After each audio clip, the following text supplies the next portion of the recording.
Shalom saudaraku, selamat pagi.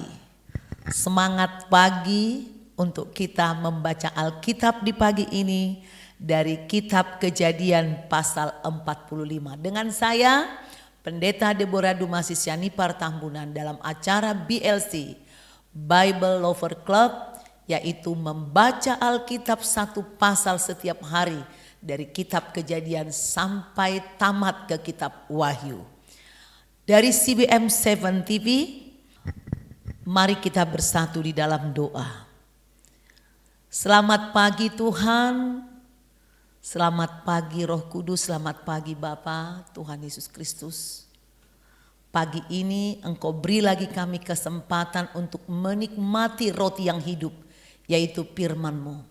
Kami sudah siap Tuhan, biarlah Engkau berkati firman-Mu. Kami bisa baca, kami bisa dengar, kami bisa lihat, kami bisa perhatikan dan kami bisa pahami. Biarlah firman-Mu mengajar kami, membentuk hidup kami. Semakin cinta Tuhan, semakin mengasihi Tuhan. Kami sambut firman-Mu dalam nama Tuhan Yesus Kristus. Amin. Saudaraku, pagi ini kita akan membaca kitab Kejadian pasal 45 ayat 1 sampai 28.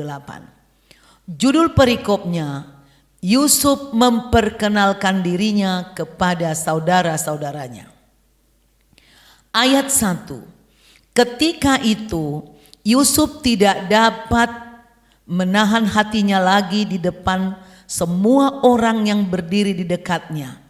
Lalu berserulah ia, "Suruhlah keluar semua orang dari sini." Maka tidak ada seorang pun yang tinggal di situ bersama-sama Yusuf ketika ia memperkenalkan dirinya kepada saudara-saudaranya. 2. Setelah itu menangislah ia keras-keras sehingga kedengaran kepada orang Mesir dan kepada seisi istana Firaun. 3. Dan Yusuf berkata kepada saudara-saudaranya, "Akulah Yusuf, masih hidupkah Bapa?" Tetapi saudara-saudaranya tidak dapat menjawabnya, sebab mereka takut dan gemetar menghadapi dia. Lalu kata Yusuf kepada saudara-saudaranya itu, "Marilah dekat-dekat."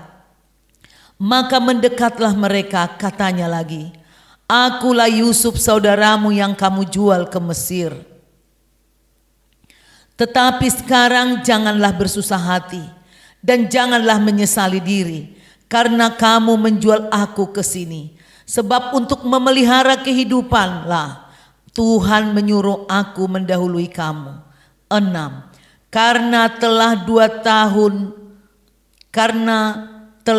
tahun ada kelaparan dalam negeri ini, dan selama 5 tahun lagi orang tidak akan membajak dan menuai. 7. Maka Tuhan telah menyuruh aku mendahului kamu untuk menjamin kelanjutan keturunanmu di bumi ini dan untuk memelihara hidupmu sehingga sebagian besar daripadamu tertolong. 8. Jadi bukanlah kamu yang menyuruh aku ke sini, tetapi Tuhan, Dialah yang telah menempatkan aku sebagai bapa bagi Firaun dan tuan atas seluruh istananya dan sebagai kuasa atas seluruh tanah Mesir. 9. Segeralah kamu kembali kepada bapa dan katakanlah kepadanya, "Beginilah kata Yusuf anakmu, Tuhan telah menempatkan aku sebagai tuan atas seluruh Mesir. Datanglah mendapatkan aku, janganlah tunggu-tunggu." 10. Engkau akan tinggal di tanah Goshen dan akan dekat kepadaku, engkau serta anak dan cucumu, kambing domba dan kambing lembu sapimu, dan segala milikmu. Ayat 11. Di sanalah aku memelihara engkau, sebab kelaparan ini masih ada 5 tahun lagi, supaya engkau jangan jatuh miskin bersama seisi rumahmu dan semua orang yang ikut serta dengan engkau. 12. Dan kamu telah melihat dengan mata sendiri, dan saudaraku Benyamin juga, bahwa mulutku sendiri mengatakannya kepadamu. 13. Sebab itu, ceritakanlah kepada Bapa segala kemuliaanku di negeri Mesir ini, dan segala yang telah kamu lihat. Kemudian segeralah bawa Bapa kemari. 14. Lalu dipeluknya lah leher Benyamin, adiknya itu, dan menangislah ia, dan menangis pula lah Benyamin pada bahu Yusuf. 15. Yusuf mencium semua saudaranya itu dengan mesra, dan ia menangis sambil memeluk mereka. Sesudah itu barulah saudara-saudaranya bercakap-cakap dengan dia. 16.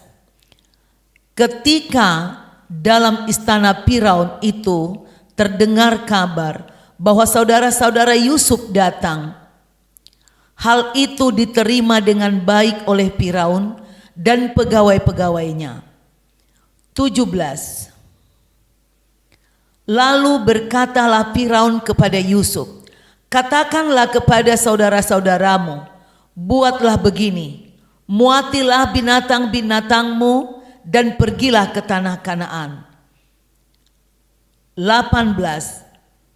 Jemputlah ayahmu dan seisi rumahmu, dan datanglah mendapatkan aku, maka aku akan memberikan kepadamu apa yang paling baik di tanah Mesir, sehingga kamu akan mengecap kesuburan tanah ini.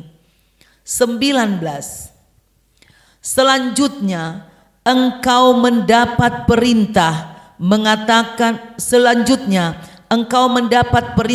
mengatakan kepada mereka, buatlah begini, bawalah kereta dari tanah Mesir untuk anak-anakmu dan istri-istrimu, jemputlah ayahmu dari sana dan datanglah kemari.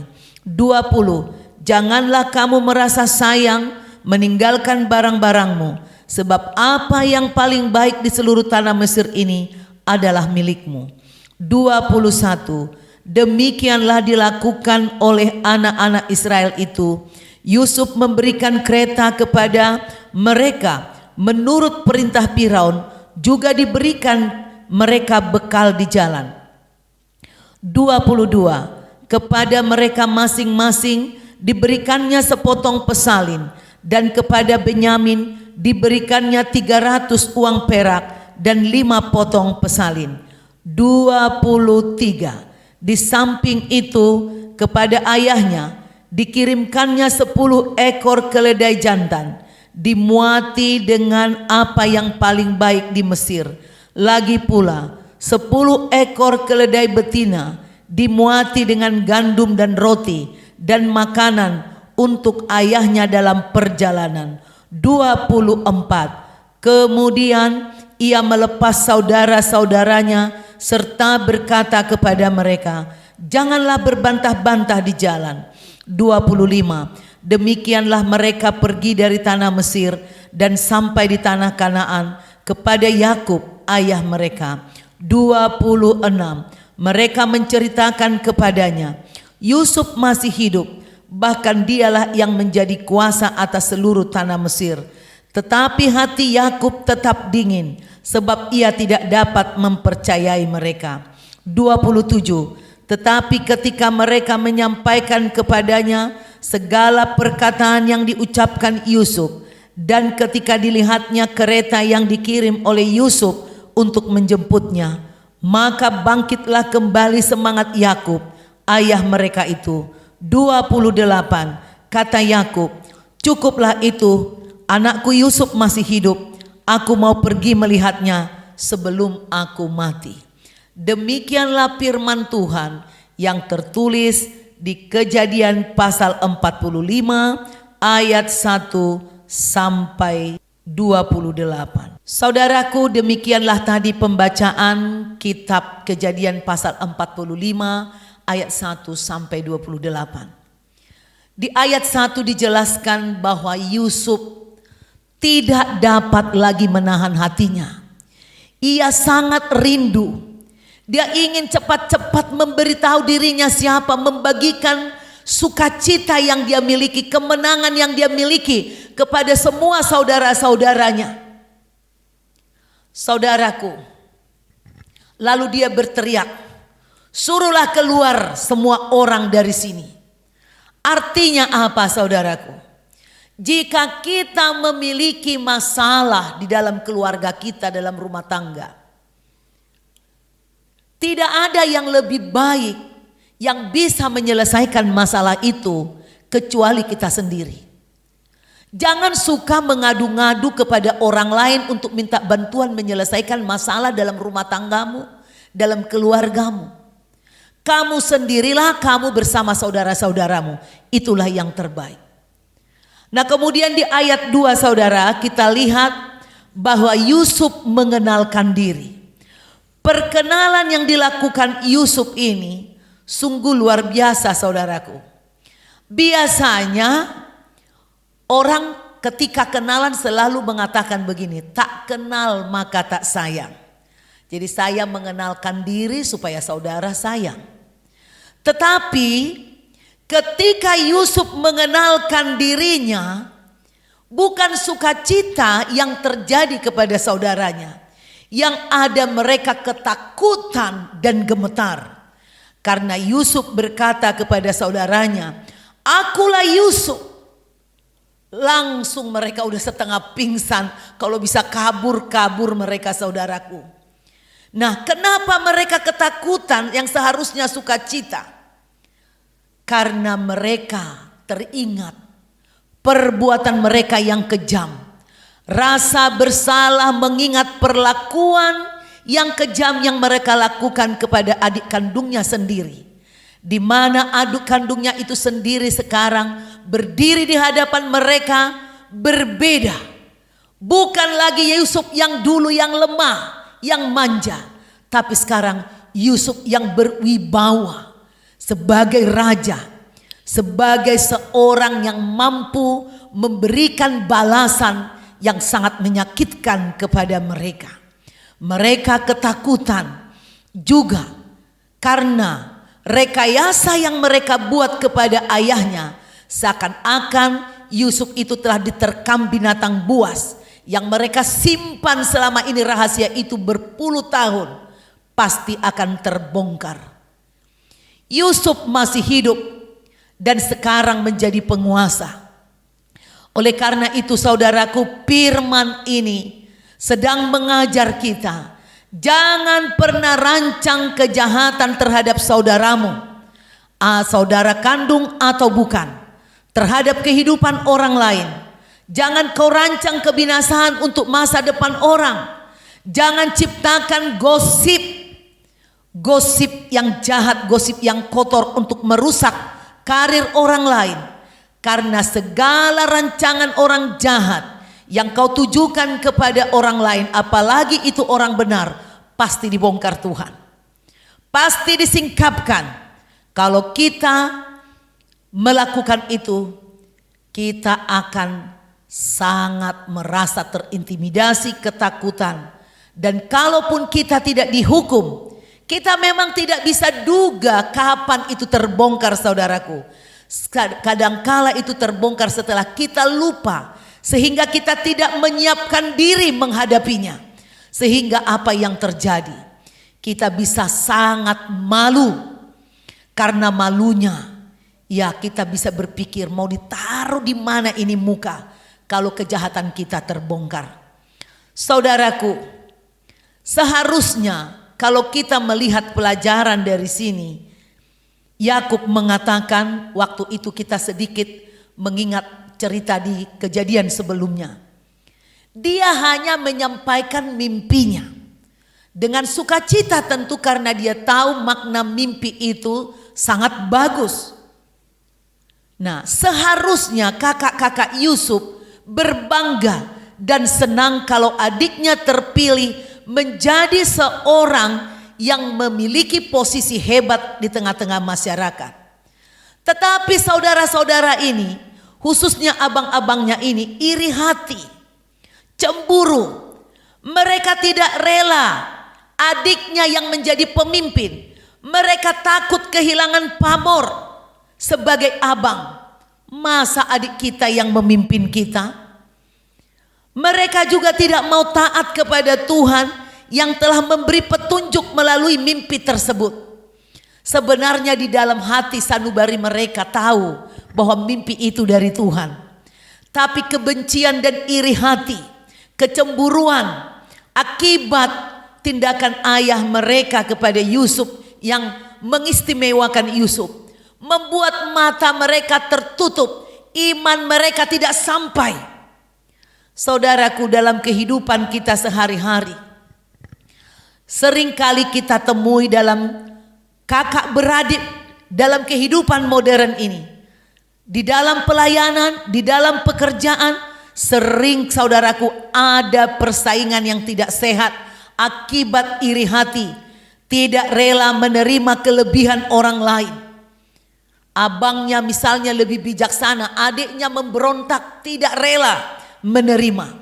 Ya, banyak sekali di dalam pekerjaan ada banyak orang tidak rela melihat kedudukan jabatan orang lain lebih tinggi.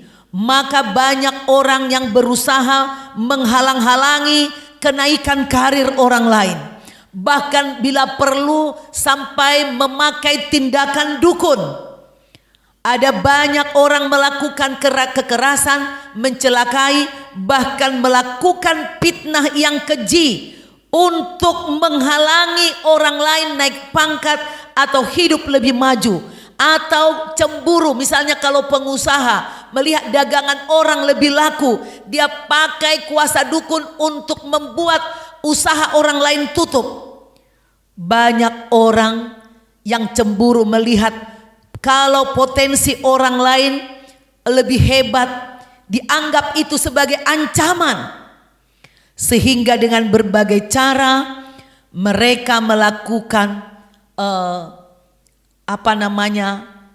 penghancuran, berusaha menghancurkan saudaranya atau orang lain. Bahkan tidak jarang kita lihat sampai ke jalur hukum. Banyak sekali saudaraku, tak terpikir oleh saudara-saudara Yusuf bahwa Yusuf saudara yang mereka jual menjadi budak bisa menjadi seorang petinggi yang disegani di Mesir. Menjadi seorang mangku bumi yang sangat disayang dan dihargai oleh Firaun. Kita belajar dari sini saudaraku. Jika saudara sedang ingin berkarir baik di legislatif, yudikatif atau apapun itu. Kita lihat Yusuf ini tidak menguber-uber jabatan. Dia tidak melakukan suap. Dia tidak main politik uang, money politik. Tidak minta dukungan publik, tidak sibuk minta tanda tangan sana sini, memelas agar dipilih. Tidak menyogok orang, membelokkan hukum. Asli semua karena anugerah Tuhan kepada Yusuf. Karena sebelum Yusuf menjadi budak, Tuhan sudah memberikan mimpi. Ini adalah suatu ketetapan dari sorga. Tuhan mempercayakan kedudukan ini kepada Yusuf. Dan Yusuf meresponinya. Nah ini, dengan taat dan setia melakukan kehendak Tuhan. Mungkin saudara adalah orang yang dipilih, tapi saudara tidak taat kepada Tuhan. Lalu saudara melakukan tindakan-tindakan yang bejat, tindakan-tindakan yang jahat, seperti berdukun, ya, menghalangi langkah orang, menjegal orang lain dengan cara-cara yang tidak pantas. Kita melihat permainan-permainan politik di negara kita maupun di luar negeri. Ini semua saudaraku, mereka mengubur kedudukan karena tidak hidup seperti maunya Tuhan. Nilai yang sangat penting yang diajarkan oleh firman ini. Kejadian daripada keluarga Yakub ini adalah satu, pengampunan. Yusuf mengatakan, saudaraku, aku diutus Tuhan mendahului kalian untuk menyiapkan makanan, pemeliharaan buat keluarga kita, anak cucu kita. Karena kelaparan ini akan terjadi 7 tahun. Jadi saya disuruh Tuhan mendahului kalian untuk memelihara kehidupan. Saya disuruh mendahului bukan kamu, bukan salahmu untuk memelihara, menjamin kelanjutan keturunanmu di bumi, keturunan kita. Itulah supaya kita tertolong. Luar biasa. Biasanya saudaraku, pengalamanku dalam kehidupan, saya banyak juga disakiti orang. Kalau saya berdoa, Tuhan ngasih alasan. Di dalam hatiku alasan yang tepat. Alasan yang benar-benar bisa menghilangkan dendam dan sakit hati. Tuhan menaruh itu saudaraku, sehingga kita bisa tuntas betul-betul mengampuni dengan rela. Itulah kalau kita hidup di dalam takut akan Tuhan. Kedua saudaraku, kita diajar oleh keluarga Yakub ini, supaya sebagai orang tua jangan kita pilih kasih dalam membesarkan anak, supaya tidak menimbulkan akar yang pahit di hati anak-anak kita yang lain. Sehingga akar pahit ini bisa dibuahi Roh Kudus yang akan terus turun-temurun, saling berperang, saling menjegal, saling menyakiti. Ini perlu kita lakukan di dalam keluarga kita, supaya anak-anak kita perlakukan secara adil. Sikap dan perlakuan Firaun terhadap Yusuf saudaraku, kita lihat betapa dia menyuruh Yusuf supaya disuruh panggil ayahnya, dibekali, keledai, dimuati dengan makanan dan pemberian-pemberian dari Firaun sendiri, menunjukkan bahwa Yusuf sangat disayang dan dihargai Firaun. Saudaraku, Tuhan sanggup membuat orang sayang kepada kita jika kita bergaul erat dengan Tuhan. Meskipun kita tinggal di luar negara kita, meskipun kita minoritas, meskipun kita tinggal jauh dari keluarga kita, Yusuf diberlengkapi Tuhan kelebihan-kelebihan. Dia sangat bijaksana dan sangat bertanggung jawab. Kebijakan yang diambil Yusuf soal perekonomian di Mesir membuat Firaun sangat bangga dan kagum, menghormati Yusuf, dan Yusuf membuat Mesir bebas dari bahaya kelaparan dengan pertolongan Tuhan. Bukan Mesir saja, bahkan Mesir bisa menjual makanan kepada bangsa-bangsa di sekelilingnya yang datang kepada mereka. Saudaraku, ketiga, nilai yang kita pelajari dari keluarga Yakub ini, di dalam persekutuan keluarga, di dalam organisasi, akan selalu ada krisis, akan ada rawan krisis. Tetapi yang paling penting kita diajar untuk meneladani Yusuf, menyelesaikan krisis dengan cara yang bijaksana, murah hati memberi pengampunan, terlepas dari siapa yang paling benar dan siapa yang paling salah. Oleh karena itu saudaraku, membereskan hubungan dengan orang lain bukan ucluk-ucluk kita begitu mendatangi musuh kita. Tetapi kita harus terlebih dahulu mempersiapkan diri, datang kepada Tuhan supaya Tuhan menyiapkan kita, menaruh hati kita penuh pengampunan, menaruh hikmat di hati kita, sehingga kita tidak menuntut kesalahan saudara kita, kita tidak membesar-besarkan kebaikan dan kebenaran kita, sehingga padamlah amarah dari seluruh keluarga. Menyelesaikan masalah hanya dengan hidup bergaul dengan erat dengan Tuhan, mencari kehendak Tuhan, maka ada damai sejahtera.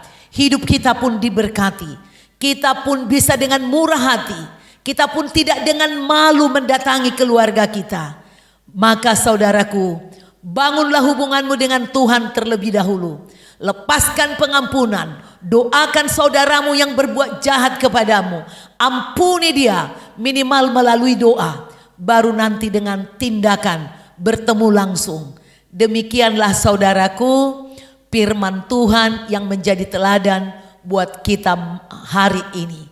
Tuhan Yesus memberkati saudara. Selamat berdamai dengan keluargamu. Mari kita bersatu di dalam doa. Tuhan, kami menyadari bahwa kami rawan berselisih di dalam keluarga, di dalam pekerjaan, di dalam pelayanan. Tapi kami mau meletakkan hati kami, pikiran kami, perasaan kami ke dalam tangan Tuhan. Supaya kami tidak memendam akar pahit, tidak memendam yang jahat, tidak menginginkan balas dendam. Ampuni jika kami pernah melakukan hal yang sama kepada orang lain, mencelakai orang lain, menyakiti orang lain, mematikan bisnis orang atau usaha orang atau karir orang lain, merusak hubungan di dalam keluarga. Ampuni kami. Jika ada orang yang melakukan kepada kami, saudara kami atau sahabat kami melepaskan pengampunan juga kepada mereka. Dan kami mau datang kepada Tuhan supaya Engkau mengangkat segala akar pahit ini. Roh perselisihan, roh perbantahan, Tuhan cabut, Tuhan patahkan dari hidup kami, dari hati kami, dari persekutuan kami, dari gereja kami, dari pelayanan kami, dari rumah tangga kami. Tuhan berkati kami. Beri kami berkat melimpah seperti Yusuf, sehingga kami tidak kehilangan muka. Dengan murah hati, murah mengampuni, murah memberi, kami bisa menjadi saluran berkat bagi saudara kami, bagi teman-teman kami. Berikan kami hikmat dan kebijaksanaan, sehingga kami juga Tuhan tidak dipandang hina oleh orang lain. Setelah kami meminta maaf kepada orang, kami tidak dicibirkan, kami tidak disalahkan, tapi ada pengakuan kepada Tuhan, ada kerendahan hati di hadapan Tuhan, pengampunan yang sungguh-sungguh bersih. Kami bisa saling mengampuni di antara bersaudara, di dalam pelayanan kami, di gereja kami, mau dimanapun komunitas kami. Berkati kami semua Bapa, bebaskan kami dari kutuk kelaparan. Bebaskan kami dari kutuk pengembaraan, kutuk mati kelaparan dibebaskan. Berkati kami semua menikmati gandum yang terbaik. Maka hari ini dalam pekerjaan kami Tuhan berkati kami. Lindungi kami kemanapun kami pergi berjalan. Bersama dengan Tuhan ada pengawalan malaikat-malaikat di dalam perjalanan hidup kami hari ini. Dalam nama Tuhan Yesus Kristus. Haleluya. Amin. Amin. Amin. Saudaraku, jika engkau terberkati dengan mendengarkan atau membaca firman Tuhan ini, silakan saudara buka kembali YouTube ini berulang-ulang. Sambil naik motor, naik mobil, atau sambil saudara bekerja di rumah. Putar keras-keras. Saudara dengar berulang-ulang di YouTube. Klik CBM 7 TV, CBM 7 TV. Saudara share, saudara like, komen yang terbaik. Dan juga jangan lupa bagikan ke orang lain, subscribe bagi yang belum. Supaya kita melalui jari-jari kita ini saudaraku, boleh mengemban amanat agung. Memberitakan Injil kepada keluarga kita. Supaya keluarga kita semua tamat dan mengerti membaca Alkitab ini. Sehingga tidak ada yang murtad, hidupnya diberkati dan diterangi oleh Tuhan. Sampai jumpa besok pagi, Kejadian pasal 46. Tuhan Yesus memberkati. God bless you.